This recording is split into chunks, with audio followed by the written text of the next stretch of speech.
Richard Mulligan has been an actor for 22 years, growing from, well, professionally humble beginnings on a stage of a small theater in Miami to parts on Broadway to the very memorable role of that bungling Bert on the TV series S.O.B. And now you can see him in a leading role in the new Blake Edwards movie, S.O.B. And Richard Mulligan is here with us this morning. Good morning. Good morning to you and good morning, America. You know, I heard something about you.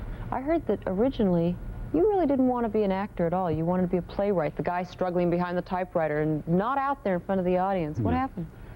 I was in Miami and I got lost, and I had a flat tire, and the flat tire was right in front of a gas station, so I thought, well, it's not bad, but so I pulled it over. And while they were fixing the tire, I looked up across the street and there was a theater called Studio M, which I'd heard about in New York. So I had a play in the car. I had two one-act plays and half of a three-act play. So I thought maybe Providence is talking to me. So I crossed the street, went into the theater with the play, and they were very busy. And they said, come back at 8 o'clock tonight. It's tonight at 8. And I found out what it was. They were auditioning for Beyond the Horizon, O'Neill's Beyond the Horizon. And the stage manager said, you'd be great for Andy Mayo. I left, got in the car. I never saw the play, and I was driving now trying to find my parents' home in Miami at the time. And I thought, well, if I'm going to write for actors, maybe I should know what they go through. So I went to the audition to find out what it is for to be an actor.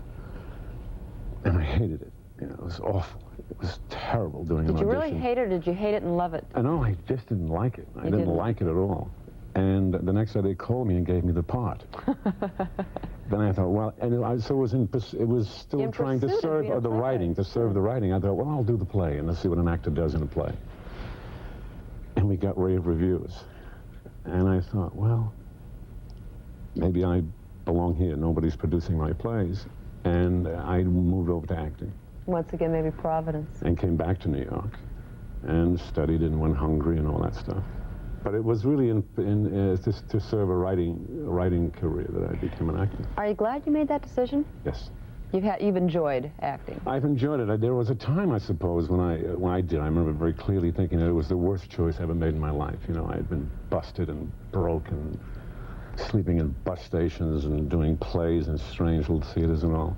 And I began to sort of feel sorry for myself and lament and all that kind of stuff. And then I realized that over the years as an actor, I had made great, fast friends who have become my counselors now in my own personal life. They're very important to you, aren't they? And they came through acting. You say I met them through the theater and through acting. And I stopped then complaining about being an actor. Do you want to still be a playwright? There's something deep that goes down on inside. Yeah, I enjoy working with writers, which is what I do now. Is people send me stuff and we read and we talk about it, and I work with writers. Someday, perhaps. I know that playing Bert on S.O.B. was a grueling schedule, really kept you busy. Now it's been canceled. Mm-hmm. What are your feelings now? What does that mean to a career like yours when it's canceled? I'm not sure what it means to the career. I know that for me, I'm going to miss Bert. I will miss him. I'm very fond of him. And of the actors I worked with, especially Catherine Damon and Billy Crystal and Teddy Wass, we're very close to each other. And I will miss being with them. But after 20-some-odd years of acting, everything closes. Every play closes, every movie's over, everything is over, so it's over. And I've said goodbye to it with affection. Well, we know now that you have a new movie, S.O.B. Oh. And it's kind of about life at the top in Hollywood. You play a big-time producer of a big flop. What kind of a character is this guy?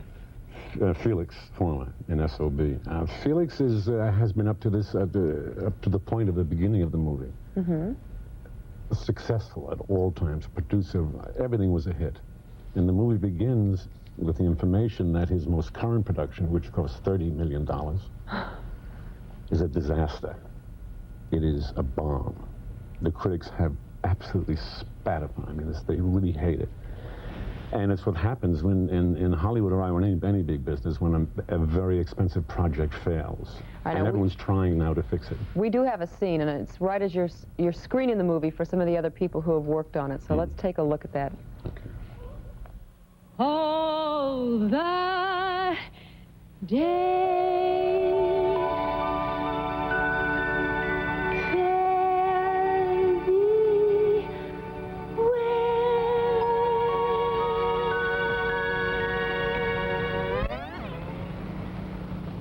well. I broke you and I can make you. It's rotten, but it's a revelation. We keep the basics separate. It's still a dream, but now a fruiting nightmare of erotic symbolism. Seduced in a nursery, but not voluntarily, not the victim of her own insatiable lust as she always feared, but the victim of a powerful aphrodisiac slipped in her bosco. New lyrics, prurient but profound. Felix, it's not that easy. Gino, new choreography. The animals are out. Somehow, I don't think bestiality makes it musically. But Felix, it's such a different concept. A different concept for a different world. Gino, costumes. Agnes, come on. Agnes, what about the costumes? Well, it depends. I mean, how erotic do you really want to go? Go. E-R-O-T-I-C. Go.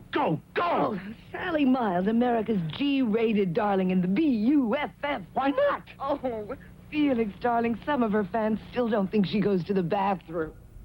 Now, we should say, too, that the woman that's in the movie is your wife in the movie and is played by Julie Andrews. Oh, yeah, and she's so splendid. I hope it was a lot more fun making the movie. It had nothing to do with what we see there. Yeah, the making of S.O.B. has been, for me, the most warm and comfortable place to work. And it's the first time I ever felt any real affection for filmmaking. I never had that before. I've done films, Little Big Man and General Custer, and I enjoyed doing them. But this is the first time I felt warm towards it, and it had to do with Blake Edwards and Julie and Bill Holden and Bob Preston.